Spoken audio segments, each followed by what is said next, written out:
اگلی حدیث پاک جو ہم رمضان کریم کے حوالے سے پڑھ رہے ہیں وہ بھی سیدنا ابو ہریرہ رضی اللہ تعالیٰ عنہ سے مروی ہے، اور وہ بھی متفق علیہ حدیث ہے، یعنی بخاری و مسلم کی متفق علیہ حدیث ہے۔ اور کتنی خوبصورت اس کے الفاظ ہیں کہ عن ابی ہریرہ رضی اللہ تعالیٰ عنہ قال قال رسول اللہ صلی اللہ علیہ وسلم اذا دخل شهر رمضان فتحت ابواب السماء وفي روایت فتحت ابواب الجنہ وغلقت ابواب جہنم وسلسلۃ الشیاطین، متفق علیہ۔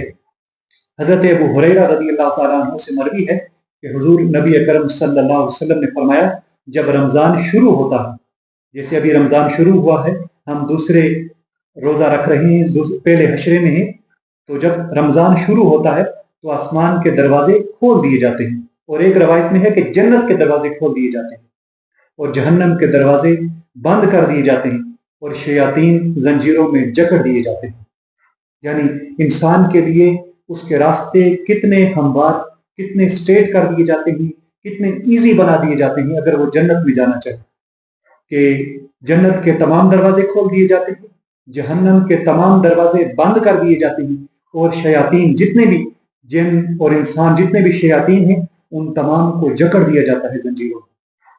یعنی اب کوئی چیز پیچھے باقی نہیں رہی سوائے انسان کے اپنے نفس کے، اس کی انر سیلف کے،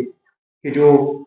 جس پر ہم نے کنٹرول کرنا ہے روزے کے ذریعے۔ باقی ہر چیز اللہ سبحانہ و تعالیٰ نے مینج کر لی ہے، بس ہمیں جو چیز مینج کرنی ہے تو وہ اپنی انر سیلف مینج کرنی ہے۔ تو رمضان کریم میں یہ تمام برکتیں ہیں، یعنی جن 11 منتھس میں ہم ان تمام چیزوں کے ساتھ نبرد آزما ہوتے ہیں، ہم جنگ کرتے ہیں، ان کے ساتھ ہم لڑتے رہتے ہیں، اپنے نفس کے ساتھ بھی، شیاطین کے ساتھ بھی، اور جہنم سے بچنے کی بھی کوشش کرتے ہیں۔ تو اس مہینے میں ہر چیز کھلی ہے، یعنی یوں کہوں اگر میں سادہ الفاظ میں کہ سیل لگی ہوتی ہے کہ کوئی شخص نیکی کرے اور اس کا ریوارڈ لے کر جائے، اس کا ثواب لے کر جائے۔ تو ہمیں کس چیز کا انتظار ہے؟ رمضان کریم ہمارے پاس موجود ہے، تو ہمیں ضرور اس رمضان کریم سے فائدہ اٹھانا چاہیے۔